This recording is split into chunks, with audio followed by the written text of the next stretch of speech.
Welcome to the Lyman Lipke Guitarcast Q&A edition. We do this every week now. Thanks for stopping by. If you're listening to this before June 26th, I'm currently running a PayPal sale on lessons. You can get any amount of hour-long lessons from me, $45 a piece. So if you're interested in that, send me a DM on Instagram or check out the contact form on my website. How you guys doing? I hope you're doing well. I'm doing pretty good. Been editing videos all day. Gonna get back on that short form content train. Been off it for a little while, just barely posting. So,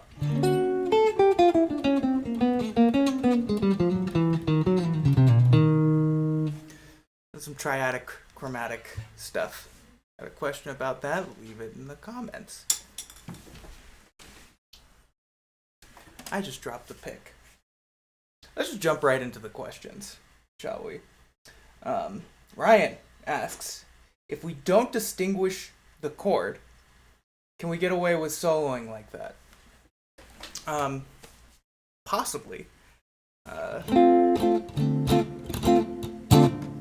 Like, if you hear things over that, that's just one chord. I'm not going to tell you what it is.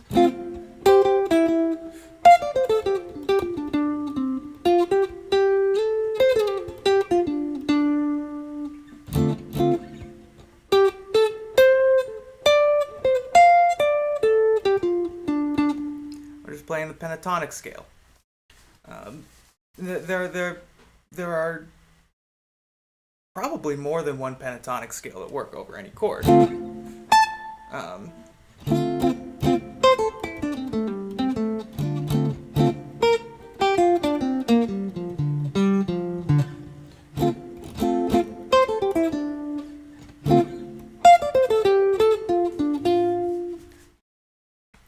What you really want to be listening for, if you don't have a chart with the chords on it, and there are multiple changes, find what's changing. Find the note that changes. There are two very good close changes. This also goes down to here.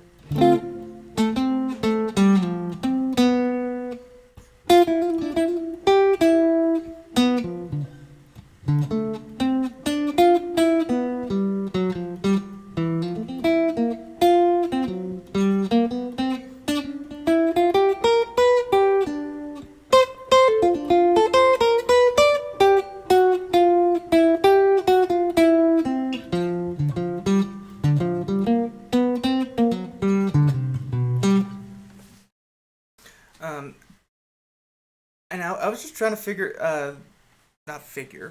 play around the notes that I heard that changed. And try to determine, like, is this a key that I can play in? Like, do I know this key? Can I find the key? If you cannot distinguish what these chords are,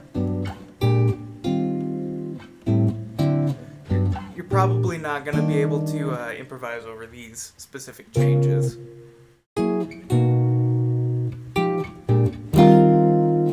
They're moving so fast in an odd sort of way, but I mean, and this is just in a jazz context. If you're like talking about like your songs that are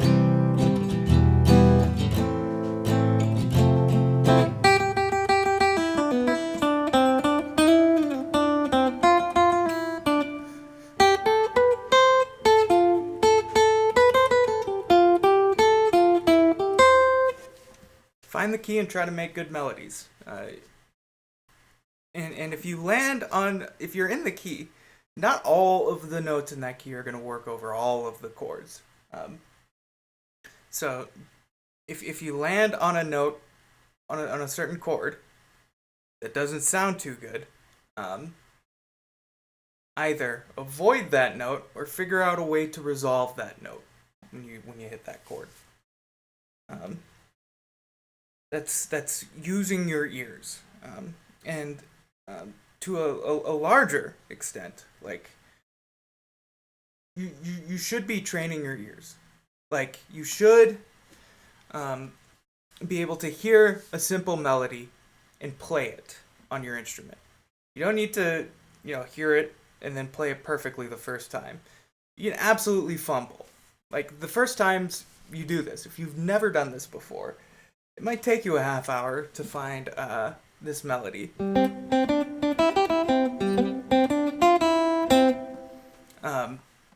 It might take you a lot shorter than that. But each time you do something like that, transcribing a simple melody, you're building that skill. You're building that muscle. And it's incredibly important as a musician to play with your ears. It always amuses me when people say, I don't know theory, I just play by ear. Newsflash, all musicians play by ear. Unless your name is Beethoven at the end of your life, we all use our ears to inform what we do musically. The theory just enhances that. It helps intellectualize sounds that we hear into words and concepts, so we can make them repeatable in a wide variety of scenarios. But if you show me a book musician who doesn't play with their ears, I don't want to play with that guy, because they're not listening to what they're doing. And if they're not listening to what they're doing, sure as heck not listening to what I'm doing. So, all musicians play by ear. Let's cut that nonsense out. If you don't know theory, that's fine. Nothing against you. Like, it's such a weird, dichotomy. Like, I feel like I'm towing a line all the time. If I say something like, you don't need to learn theory right now. I get the theory nerds coming out of the woodwork saying, well, actually, and then whenever I talk about the most basic theoretical concept, like a major scale or a triad, I get the ooga boogas coming out of the woodwork. I play by ear. I don't need theory. Rant over. Next question. I'm very interested in your lessons. How do you divide the hour up? Asked by Spoonfed. Thank you, Spoonfed. What a wonderful segue. Generally, I like to get an assessment of the student. I have an intake form now that homies aren't that they aren't filling out. But it asks for what your primary instrument is, because I do teach bass as well. So are you a guitarist, you a bassist? Where you're at with the instrument and where you want to be. And please don't say intermediate and better to answer those questions. Those are cop-out answers. We're all intermediate. The more advanced you get, the more you see that is beyond you. And so, you play over giant steps. Maybe you feel advanced, but I figured out how to play over giant steps after many years of trying, and I don't feel like a guitar grandmaster yet.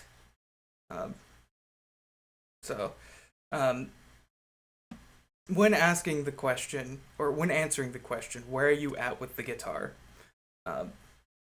Be specific. Be specific with what you can do. What major scales you know. Can you play them all over the neck?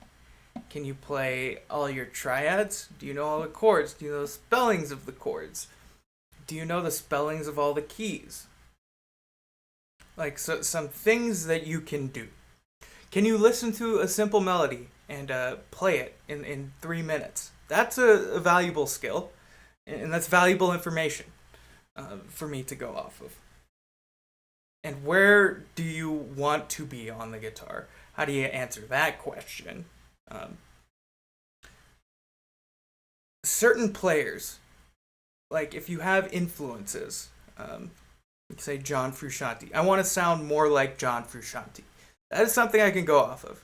I can identify what you are missing in your playing that is in his playing, and that's something that we can work on. Um,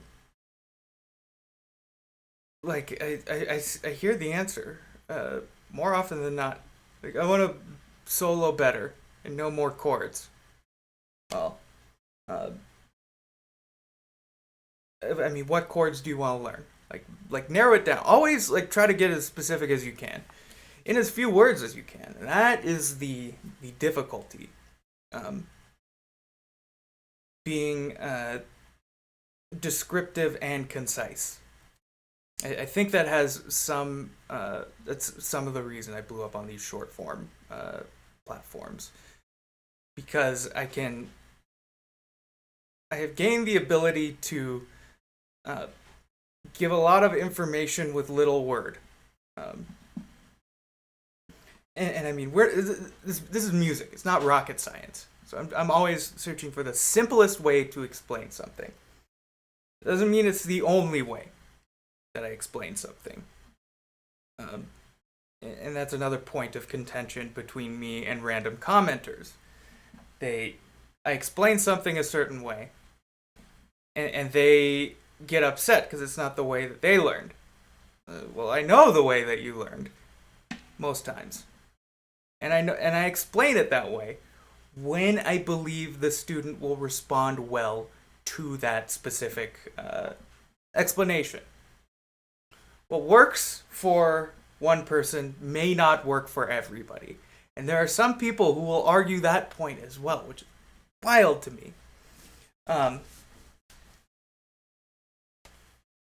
The like it just boggles my mind sometimes how you know, explaining something in a certain way upsets some people. And like I have like there are concepts that I've made like 4 different videos on the exact same concept explained different ways. And on the ones that, you know, blew up, I always get a comment or two that says, wow, I have never thought of it that way. This is what made it click. So, don't be a self-centered jackass on the internet thinking that every piece of content is supposed to be for you. Some of the stuff isn't for you. If you're listening to this podcast, you're probably not one of those people. So I appreciate all y'all immensely. So back to the question at hand. How do I divide the hour? If you don't fill out the intake form, the first lesson is the assessment. And I usually get you happening with a scale positioning system. If you're not married to any positioning system, I'll get you started on the 3-note per string system. If you like caged and you know caged pretty well, then we'll live in those 5 fingerings. That's fine. But that is one thing that I like all of my students to have, is some sort of system to be able to play any major scale no matter where they are on the guitar. In this range right here, for the audio onlys, 3rd fret and 8th fret, I can play all the keys, all keys. That's one of the things about guitar players. Like, they've got one fingering and it's fixed. Like, they need to go a key up a 4th. They have to move their hand up 5 frets. All you have to do is really just change one note. If you're going up a key in a 4th, you're flatting the 7th degree of that original scale. If you're going up a minor third, you're flatting the 3rd, 7th, and 6th. So, for example, C major. If I flat the 3rd, 7th, and 6th, C minor, which is equivalent to E flat major, up a minor third. And those things, like, I mean, is that necessary to know, like, off the top of your head, like, off the tippy? Maybe not. But if you study the theory and how keys interact with each other and how they're spelled, that stuff just comes through time.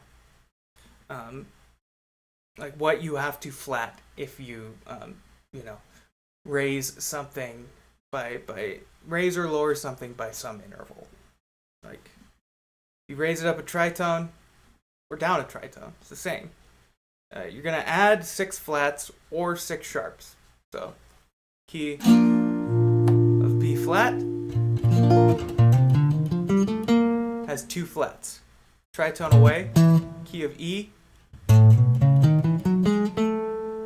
has 4 sharps. 2 flats, we can think of that as -2. So 6 plus -2 is 4. 4 sharps. Tangent over. So I like to get an assessment and I like to get the students started on a positioning system.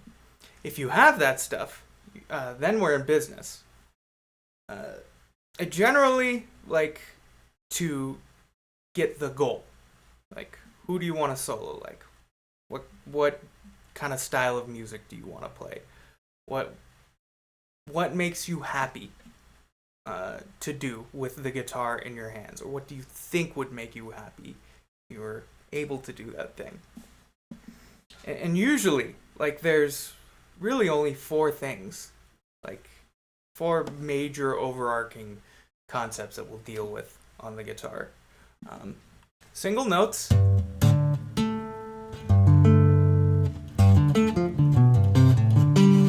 chords,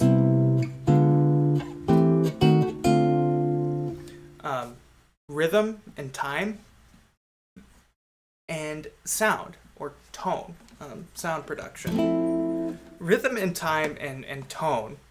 Well, tone is a weird one, like, because, I mean, a lot of my students are more hip than I am when it comes to, like, building tones with analog gear and digital gear.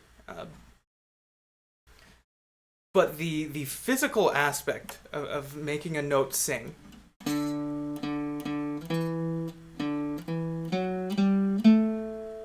like, this is my archtop unamplified. I turned the amplifier off. Like, I'm hearing a buzz sometimes when I play too hard there, so I have to adjust my left hand, adjust how I attack the string with my right hand. Big full sound, but it's not loud. Can I get it quieter?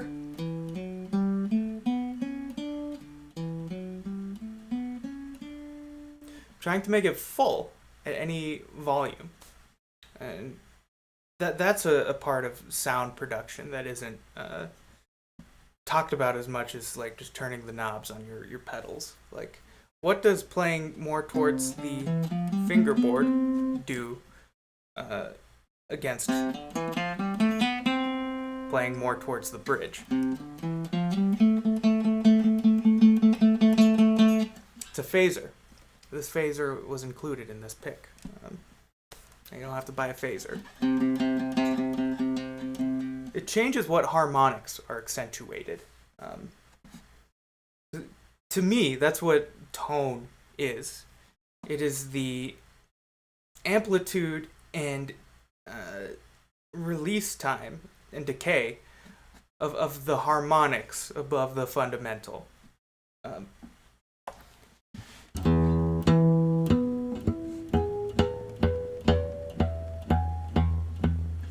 All of those pitches are present in one way or another whenever we pluck the open E string.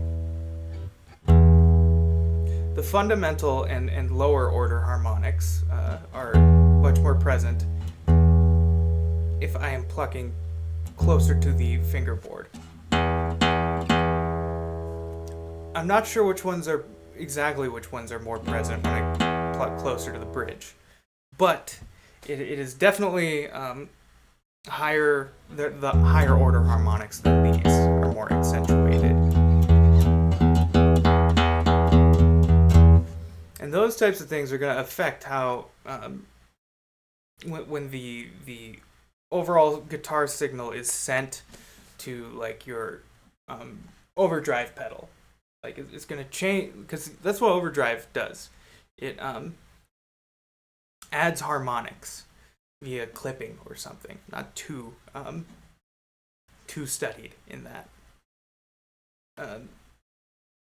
Which if you're building tones, I think one of the most important pedals you could have is an EQ pedal. Like, see what it does before drive and after drive. Like that's tone. Dealing with the amplitude, how loud, and the ADSR, attack, decay, sustain, release of each of those harmonics. And effects have a lot to do with that. Some people say the pickup doesn't have too much to do with that. If you're playing clean tone, I think it has a lot to do with that. But as soon as you put a bunch of gain on it, put a pre-EQ, post-EQ, and shape it however you want. Like, you can probably get close. Like, especially just any humbucker to any humbucker with a lot of drive. So, but the sound production, tone, and rhythm, those are things that I address in lessons once every couple months, or on an as-needed basis. Like, if you're playing too hard and your notes are choking out, and that's something to address. Like, playing lighter.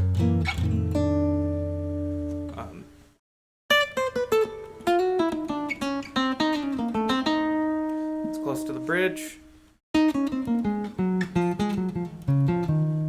Close to the fingerboard.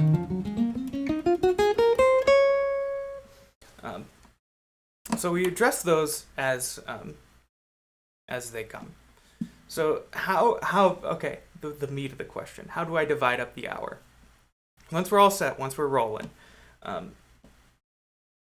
it varies on a case-by-case basis, but I try to do 20 minutes checking in on the material that we went over last week, or the last few times that we've been meeting, and then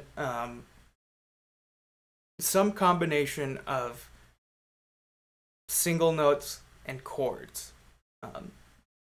And the ratio of that, how that's divided, is completely up to you.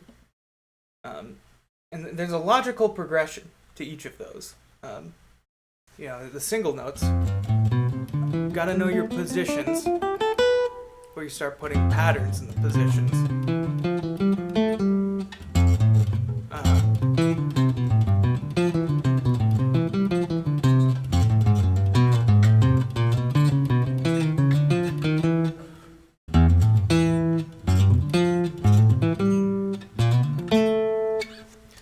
We went scales and thirds, diatonic seventh chords with scale descent, which is 3/3 stacked on top of each other, down scale. Chromatic enclosures, which are scales and thirds with extra steps. And then those diatonic seventh chords with chromatic approach tone. Building blocks.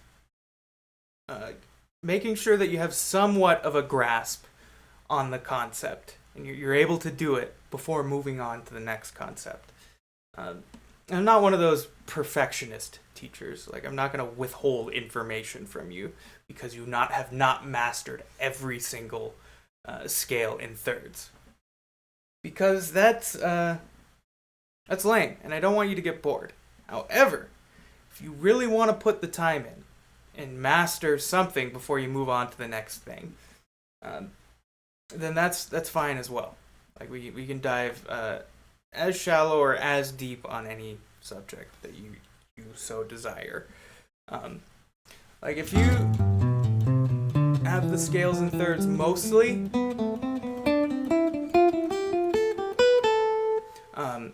at a reasonable speed, like not even that fast. Like we can do it a little bit slower. Like that's fine. We can start adding to that because the things that we add are only going to solidify your third work. So we're playing a lot of thirds here. So if you got the thirds kinda, and you can get to this, when you go back to thirds, it should be a cakewalk. So we're always reaching forward. Getting a hold of something, trying to claim it a little bit, and then reaching forward to something that might be a little bit tough, but with practice, we're able to make strides on that. And then there's a logical progression of chords as well, like all the triads in a key, all the major triads moving to major and minor.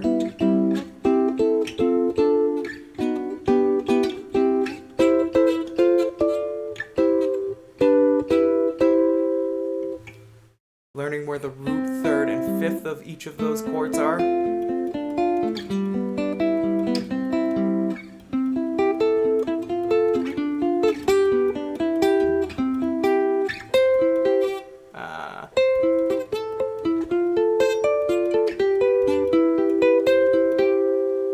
And on all the string sets.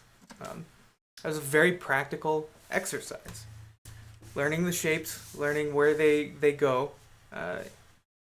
Where common places they'll go in a key, and then learning how they're built, root, third, fifth, and where those roots, thirds, and fifths are, and on all the string sets as well.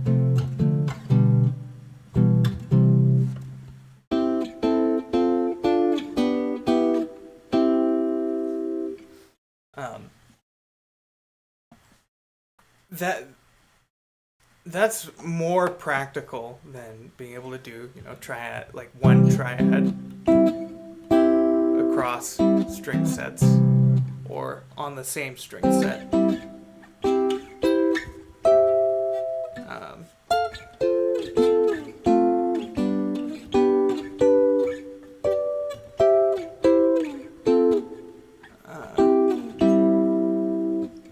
But we still do those exercises too.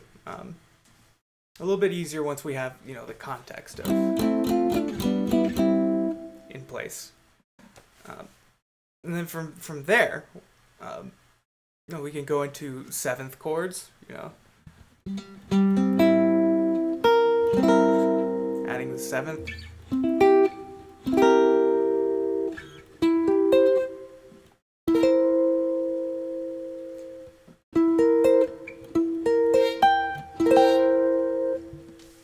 Drop inversions, drop two minor seventh chords with a diminished chord in between.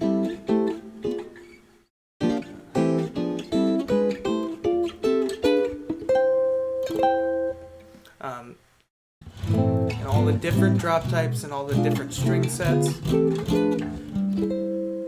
How we can alter those chords to get chord sound that's a different chord. Raise the 6 of C6 up a half step, C7. You can do that for all the inversions of C6.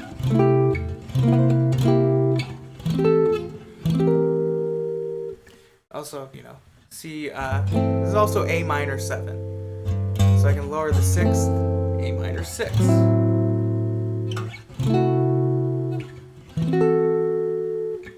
Put diminished chords in between those as well.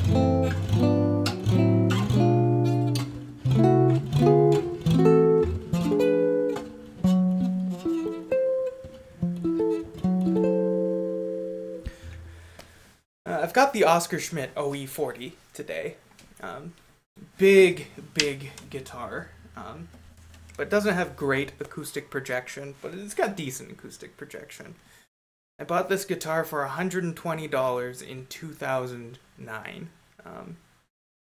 I spent all weekend walking the street with my upright bass, playing bass, to try to fund this guitar. And I was able to do it in a couple of weeks. Guitar player in my jazz band was selling this because he bought an Eastman, and I snatched it up.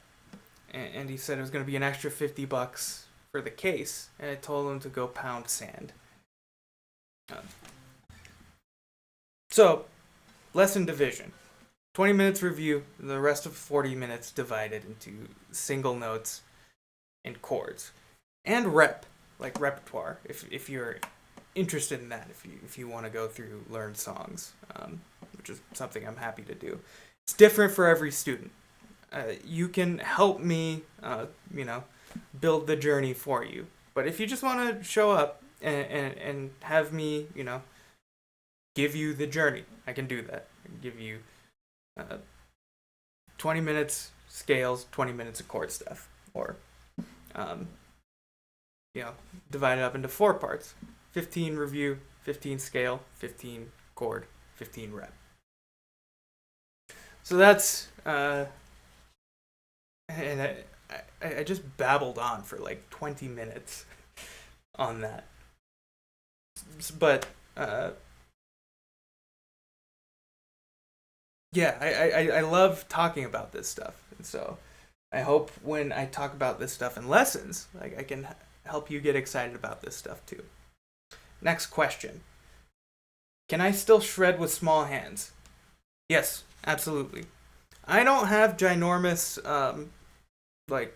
Hulk hands. I have, medium-sized hands. I can still play dumb chords like this. For the audio-onlys, that's a power chord on the bottom 2 strings, 3rd fret, 5th fret, and a power chord on the top 2 strings, 6th fret, 8th fret. So I can still stretch big.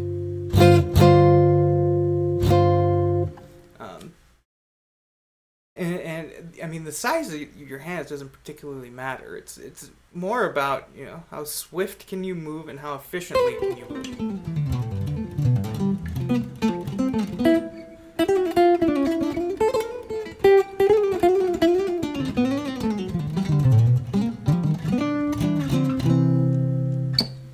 Just trying to minimize the motion. So, if you wanted to use the small hands as an excuse, sorry, you can't. If you were looking for validation that you could still do it because you have small hands, you have it. So go forth, conquer. Next question. What is one thing I am constantly repeating to students?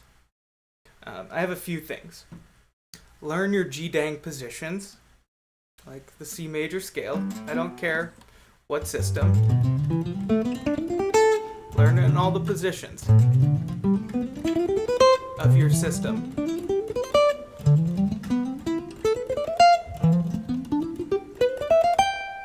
That was the caged figurings. Something that I am not, I did not spend a lot of time studying caged. I studied 3-note per string.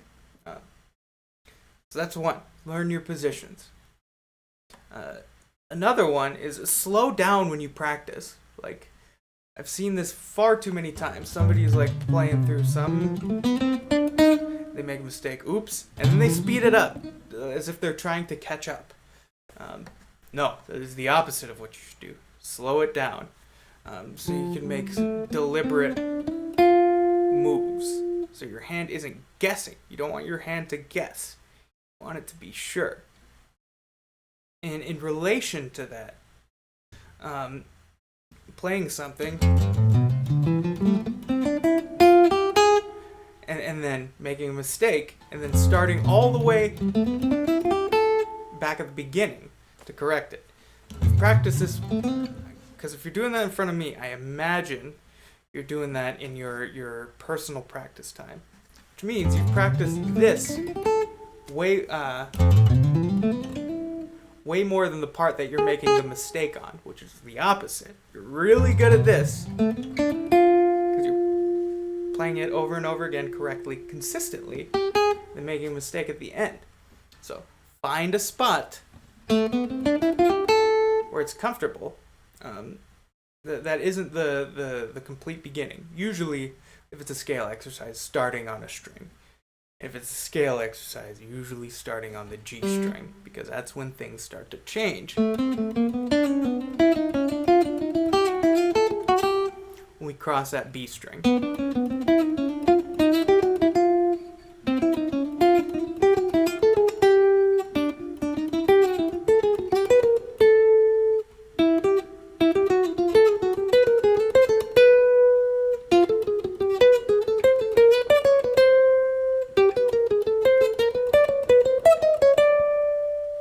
That was the enclosures on the G and B strings. That was all of them. And I did not have to start at the beginning of each position. So 2 strings. These are 2 strings. These are 2 strings. These are 2 strings. 1, 2, 3, 4. You've cut the practice time on the problem area by 75%. So if you have 15 minutes to practice, what is a quarter of 15? 3:15. 3 minutes 15 seconds. Is what the effective practice time you have on the treble area. So if you can, 3 minutes 15 seconds. No, that's not correct. 3:30, 3:45. You can't math today. It was something between 3 and 4 minutes that you were wasting between 11 and 12 minutes. You're wasting that time. Not exactly wasting, because you were getting even more solid on that section, but paying special attention to the problem area. It's going to maximize your practice time. That's one thing I'm always repeating, and I hate repeating that. Make it easy on yourself. That question was asked by Oscar, and this next question is also asked by Oscar. And there's another question asked by 12 Note Studio. They're kind of the same. What jazz standards would you suggest to somebody just starting out, and why? And Oscar asked, what are the first 10 jazz standards I should learn as a newbie? Everybody is going to have a different list. But I wrote down a list, and I'll go through it. So first on the list is Blue Bossa. There are a few commonly called tunes on here, and that's why I picked those. This is one of them, because it's good to have the commonly called tunes under your fingers. I picked Blue Bossa because it's in a minor key, it has a modulation, and it's a Latin.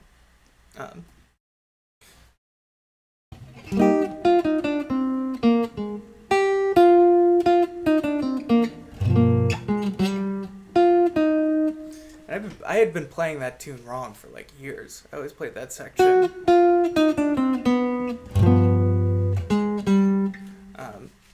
My friend Todd Johnson was like, you're playing that wrong. I'm like, oh crap. It's a B flat. It's a G7 sharp 9. I was just playing G7.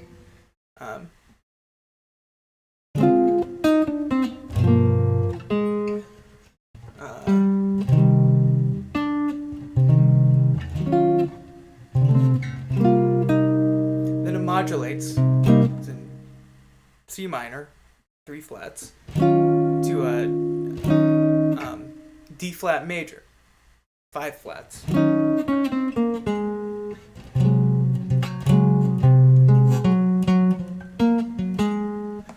So, minor key, Latin, modulation, commonly called tune. Second on the list, Sandu.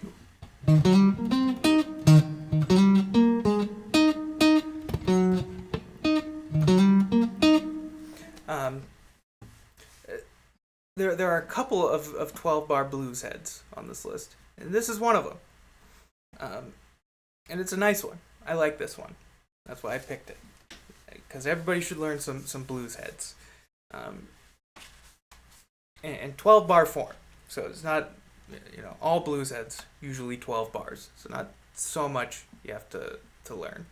Autumn Leaves, another commonly called tune. And the key in the real book, it has it as E minor or G major.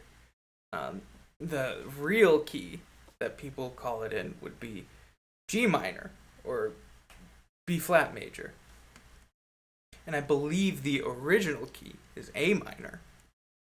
Because I heard Adam Neely say that once. And I think he was talking about this song. I may have misremembered that, but commonly called tune. And it's got lots of 2/5s in it. Got a nice melody that follows the thirds.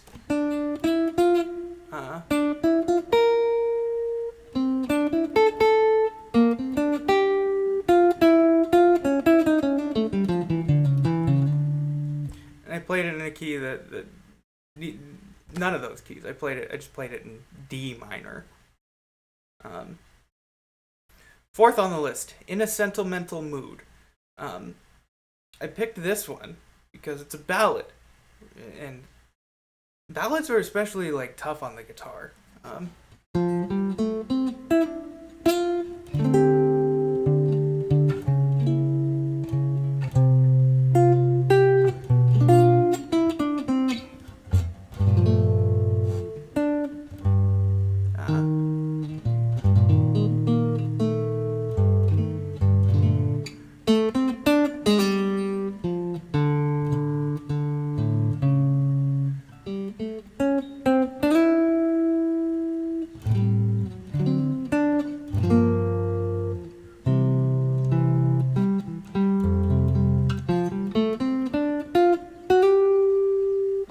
Nice D minor ballad, and then on the bridge, I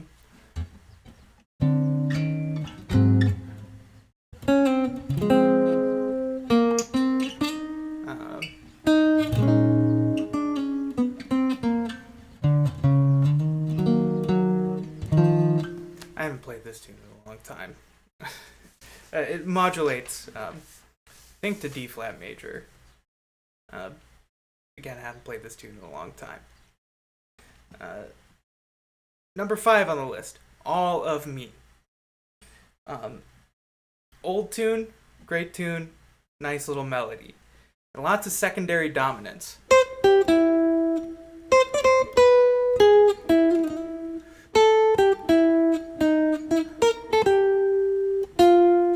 Chorus B.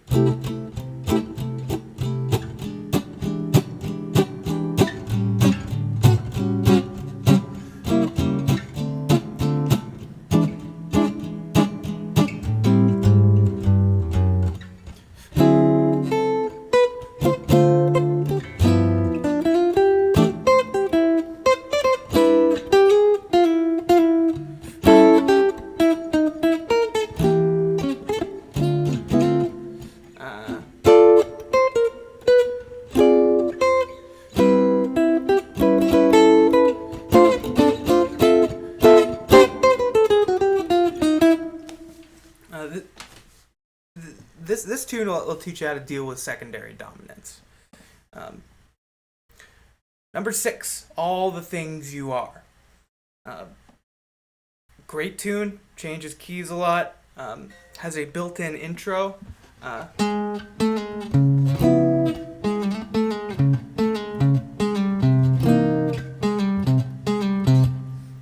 From famous recording. Nice melody that follows the thirds and sevenths.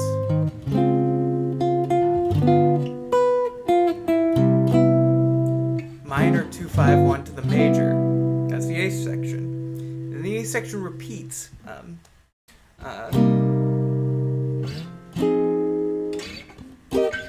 Up a fifth.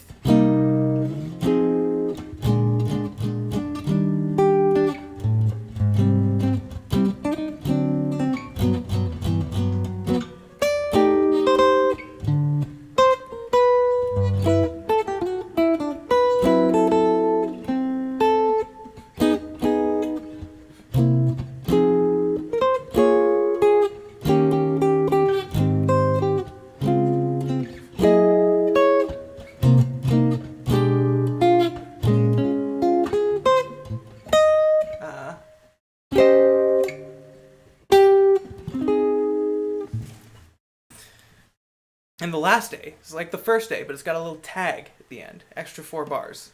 And those are things that you should learn how to approach and identify. Number 7, Sunny Moon for 2.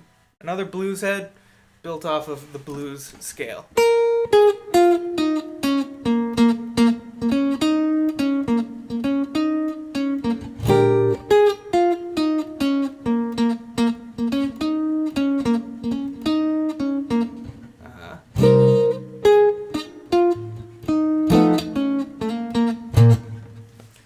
Real simple, and just standard, simple blues changes. Number 8, Satin Doll. This tune, probably commonly called, but it's got everything in it. It's got 2 5s in multiple keys, 2 5 to 5, tritone substitution built into the tune, turnaround to 2.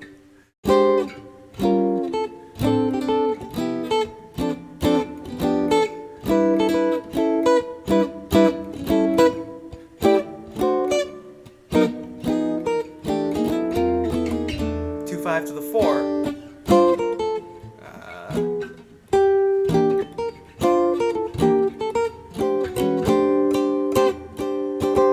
2 5 to the 5.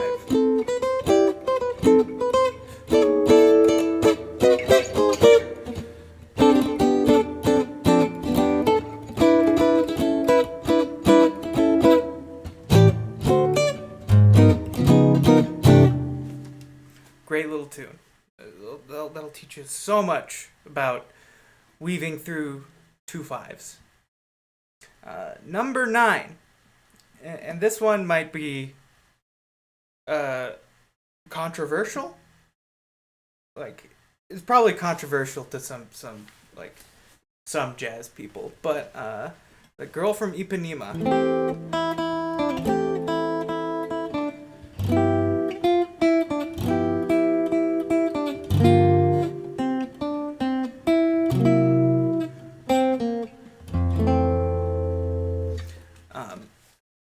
Another Latin, Jobim, which Jobim is great. He wrote so many great tunes.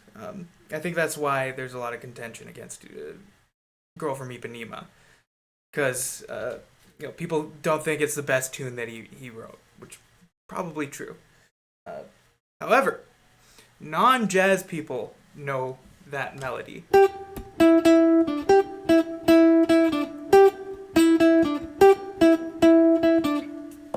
It's got secondary dominance in it, and the bridge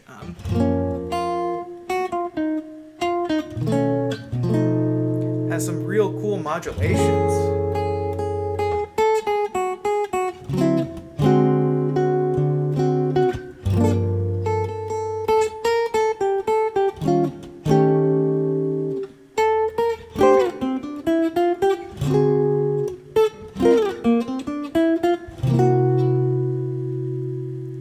That's cool. The last one on the list is a tough tune, but one of my favorites. I've got a video coming on this tune specifically and some of the approaches that I take over these changes. Have You Met Miss Jones? Great tune, real simple A section. The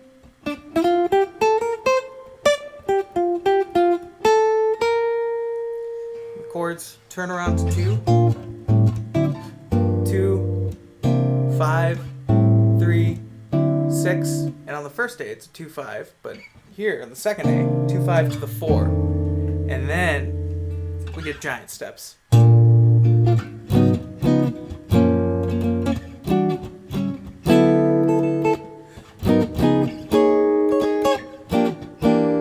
not joking. It is often thought that this tune, Have You Met Miss Jones, is a precursor to giant steps. So B flat major 7, A flat minor 7, D flat 7, G flat 7, E minor 7, A 7, D major, A flat minor 7, D flat 7, G flat major, and then 2 5 back to F. One way we can easily simplify that is 2 5 to the 4 chord. We're on the 4 chord, go down a whole step, minor, and then down a whole step major, and just repeat that. Major, minor, major, minor, major, and then go down a half step, dominant, and then resolve that.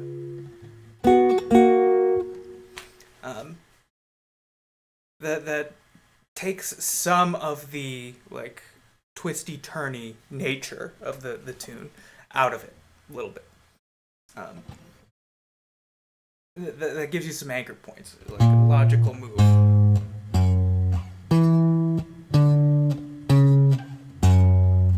You can remember 1, 2, 3, 4, 5, 3, 4, 5 whole steps and one half step, can't you? Once you got those minor chords, just add the 5 chord.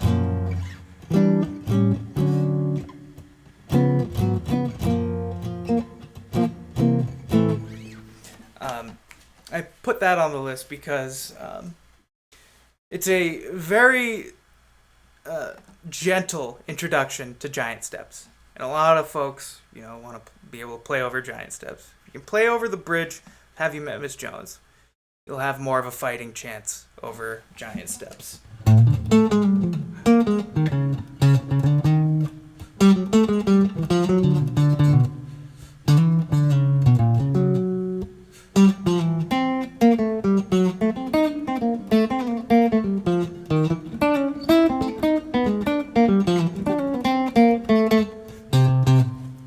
Bridge and last day.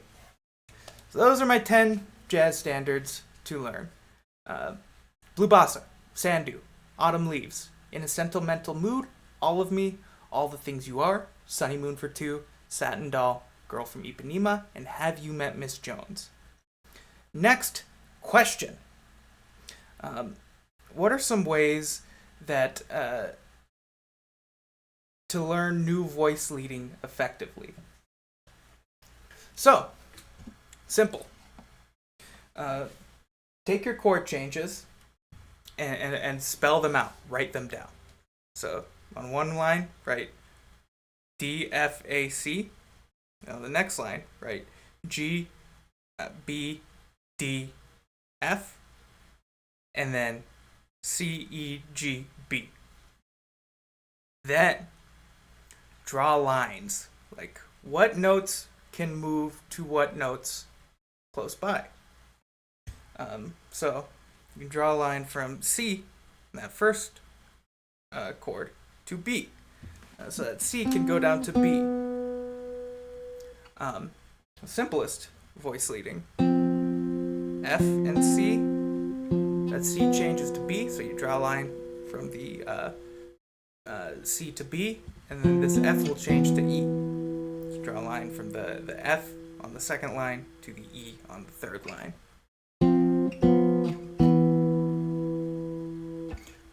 Put the bass notes. Boom, 2, 5, 1. So we can think of this as, the middle of a chord.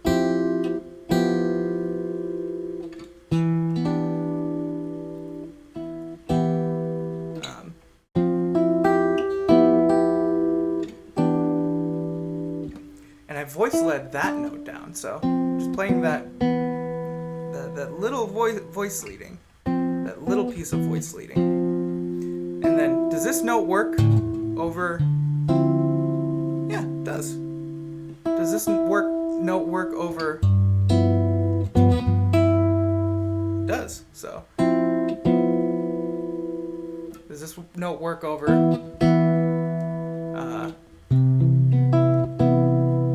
Yes, it does. However, it's doubled. So, what's a note that can work that isn't also this note? That works nice.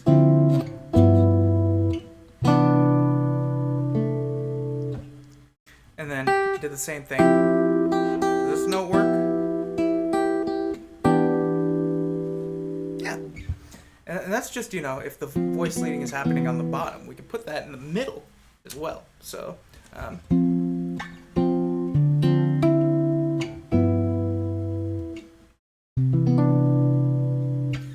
put it on top. So F and C, C and F.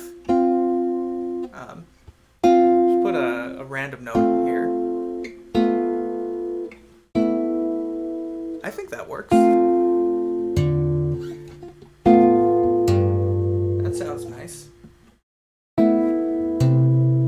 With the bass, that sounds real nice. So, I'm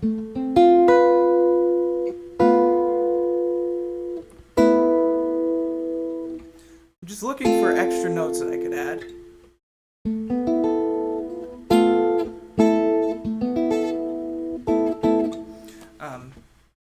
Or, I can just make a note that changes the top note.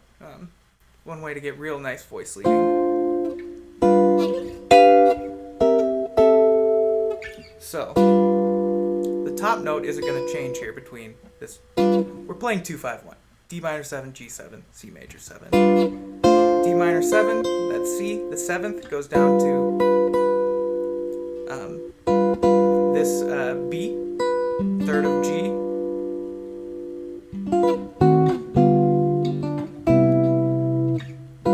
And I could go to another G7 that has the F on top and resolve that down to E. What else in D minor 7?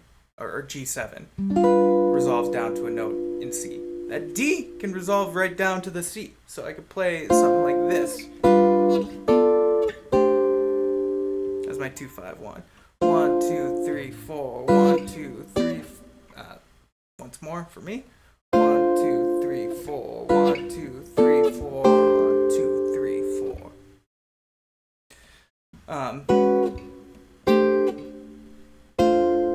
We can even voice lead like within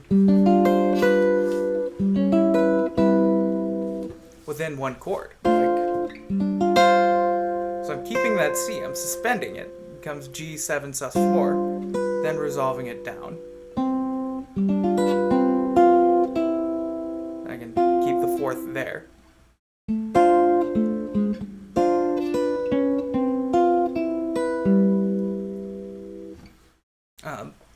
So write out your chord progression. If you really want to, write out some extensions.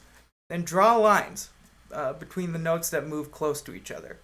That'll give you an idea on things that you can use to voice lead.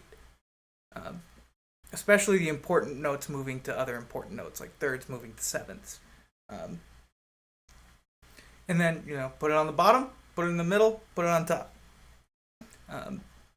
And it helps to know like your chord shapes and where everything is in the chord. Like D minor, root, 3rd, 5th, 7th. You can drop the 7th. That gives me rootless G9. And I can move that 9 down chromatically.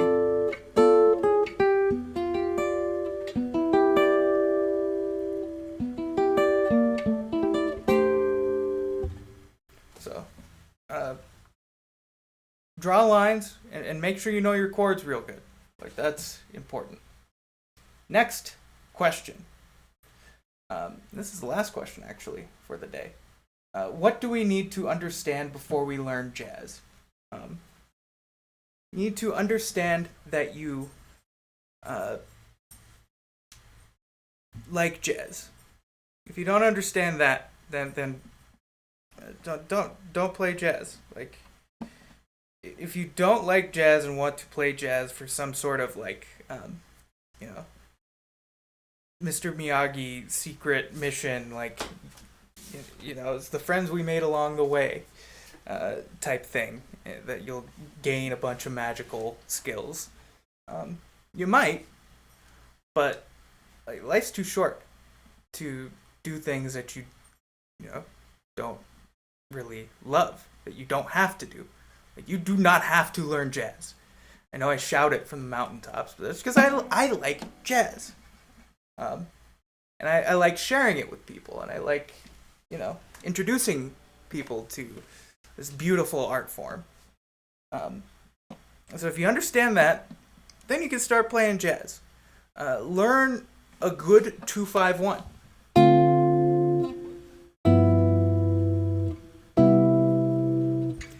then learn two more wildly different 2-5-1s. The same chords, D minor 7, G7, C7, but in different spots of the neck, different extensions maybe. And then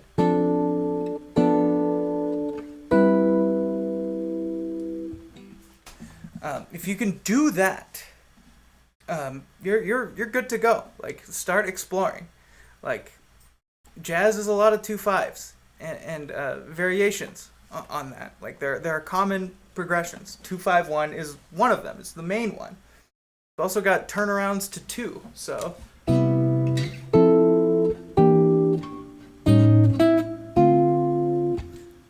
1, 4, 3, 6. And really, you can think of that as a minor 2-5. So turnaround to 2 has a minor 2-5 into it. 1, 6, 2, 5. That's another common progression. 1, 2, 3. Those types of moves. Understanding how to find 2-5s in a chord chart. That is helpful. And that's a 2-5 is always a minor chord and a dominant chord with their roots separated by a fourth. What do I mean? So take like any of the strings tuned in fourths. Like, and just put your finger down. The lower note, make that the root of a minor chord. The higher note, make that the root of the dominant chord. F minor 7, B flat 7, and then B flat 7 resolves down to E flat.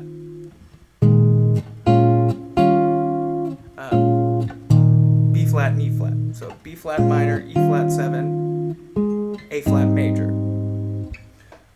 So if you can find 2-5s, circle them in the chart, understand where they resolve, like you got a leg up on the game. Things that are helpful to understand before you get into jazz. The major scale, like knowing how all the major scales are built and all of the chords that are contained within those major scales. And all the common secondary dominant chords, which are usually just 5 of something. So here are your diatonic chords.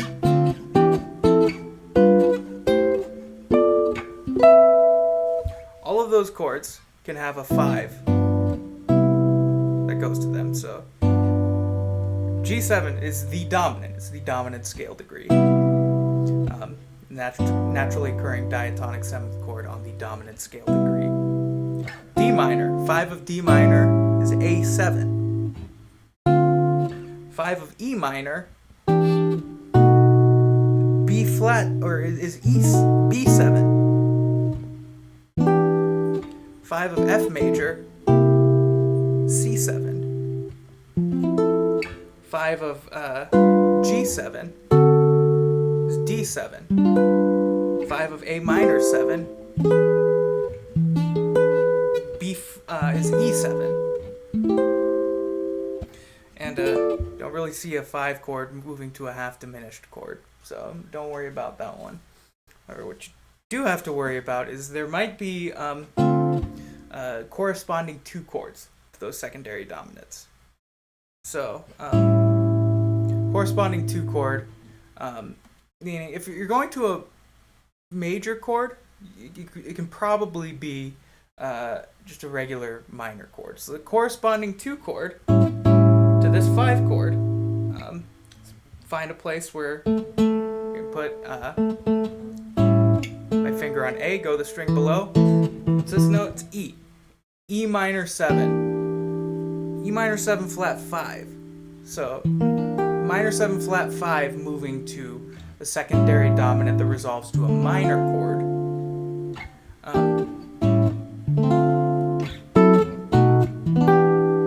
Those are good. Like, sometimes, you can get away with just a regular minor 7.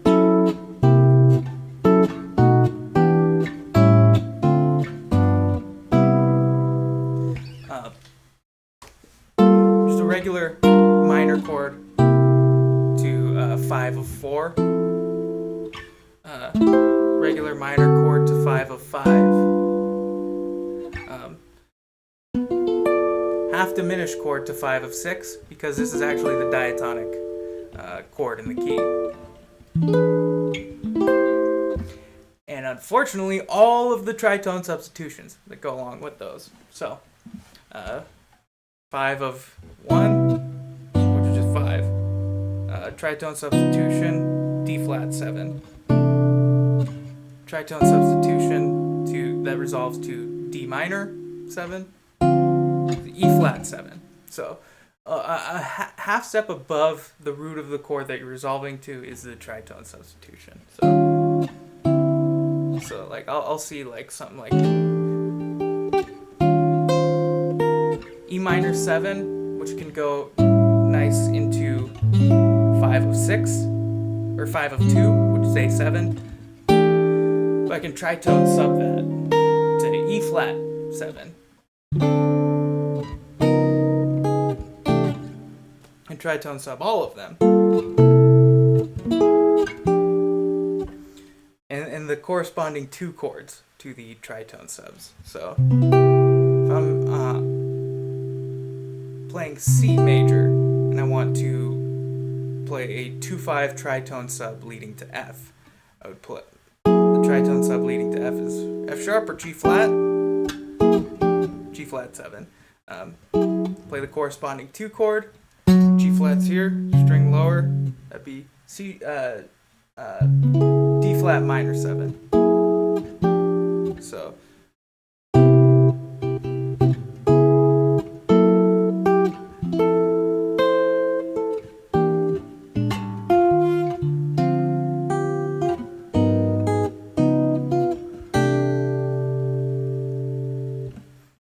and that's all just based around the 2-5 and the concept of like tritone substitution, corresponding 2 chords, and secondary dominance. That may seem like a lot to understand, but it's just helpful information. Like, see a chord that isn't in the key. Like, okay, where is that chord going? What is it related to? Is it a tritone substitution? Am I heading toward a modulation? A key change? Like, but like, if you can identify the 2-5s and you have a few good 2-5 shapes, you start playing jazz chords and chords to tunes. And the single note stuff, it's just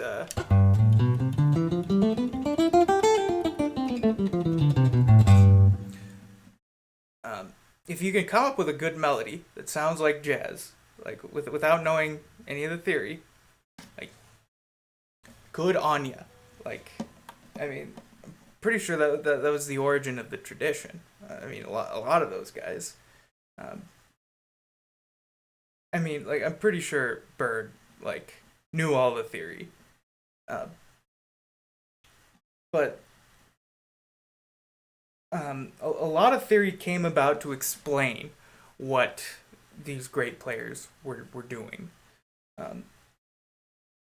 So, if you don't have the theory, but you hear great jazz lines, you can play them on your instrument.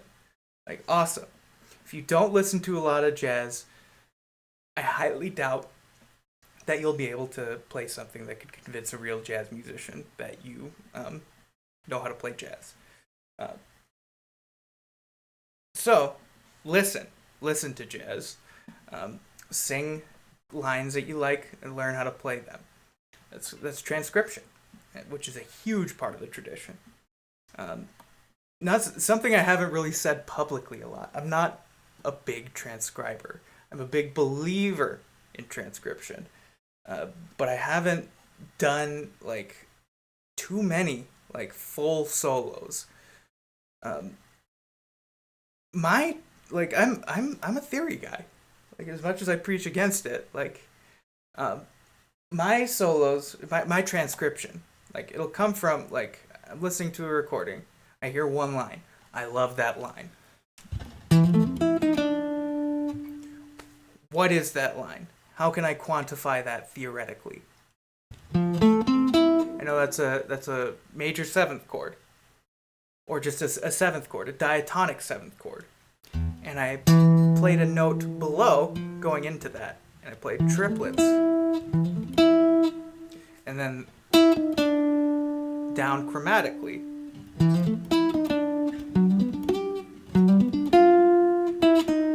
That doesn't work. What I could do is I could incorporate Barry Harris's chromatic scale, which is whenever I encounter a half step, I'll approach with a chromatic tone below. So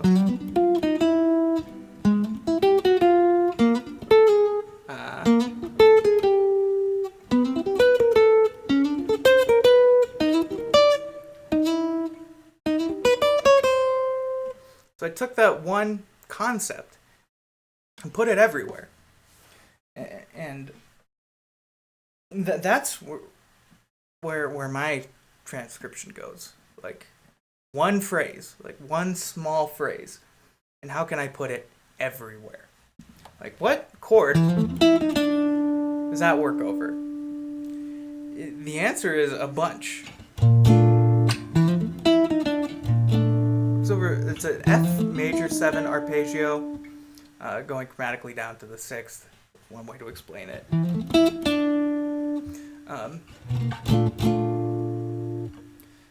Works over B flat major because it lands me on the 3rd of B flat, and it's got that Lydian sound. Also works over D minor. This note is an important note. We hit it. It's the longest note we play. It's the 9th of D minor. We're chromatically going into the 3rd.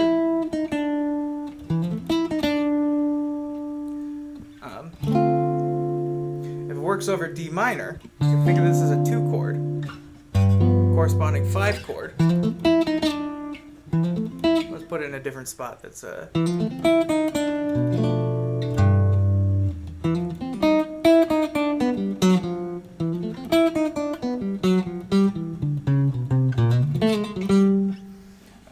so works over B flat major, D minor, G7. Let's hear what it sounds like over G minor. Gives me that Dorian sound.